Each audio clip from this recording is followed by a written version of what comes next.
A cough is a protective reflex of the airways, whereby it helps to clear foreign material from the airways. This includes dust, or you might have like a foreign object you have swallowed. Well, a cough could be a good sign, as you just heard, but as the medics say, if symptoms persist, then you need to seek medical advice, as it could be a sign of a serious disease like asthma, tuberculosis, or even pneumonia. Doctors tell us that there are different kinds of coughs that you and I need to note. The first is a dry cough. It can be caused by a virus from diseases like asthma, common cold, pneumonia, or tuberculosis, and some of the symptoms of a dry cough include an itchy and dry throat, a hoarse voice, irritability, fatigue, difficulty in swallowing, and loss of appetite. Other types of coughs include a whooping cough, which is also caused by bacteria. However, this is a productive or a wet cough. So when should you see a doctor? If the cough is associated with shortness of breath, chest pain, fevers, difficulty in breathing, or body swelling.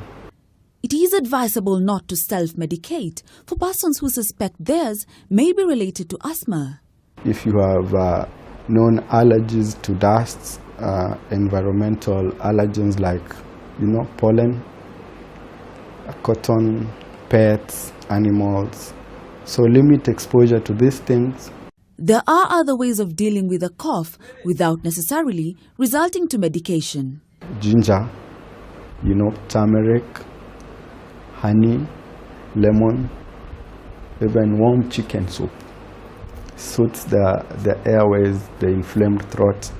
However, doctors warn against giving honey to children who are less than 1 year old, as there are risks involved.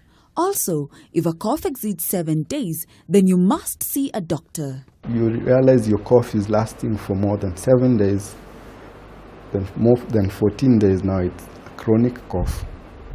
Chronic cough is different. Now we start thinking more to do with either you have a walking pneumonia or you have other serious things like tuberculosis. Those who cook using firewood and cigarette lovers are at a higher risk of getting a cough, which if untreated can develop to pneumonia. Keep warm, keep well hydrated, and avoid staying in congested places, overcrowded places. Can limit exposure to dust, not only dust, but also you contacting other infections such as the flu and the common cold. When all is said and done, it is important to note that whenever you sneeze, do use a disposable tissue, and just in case it is not in your reach, sneeze on your elbow as opposed to your hands, as people rarely come into contact with your elbow. Grace Kuria, K24, for your health.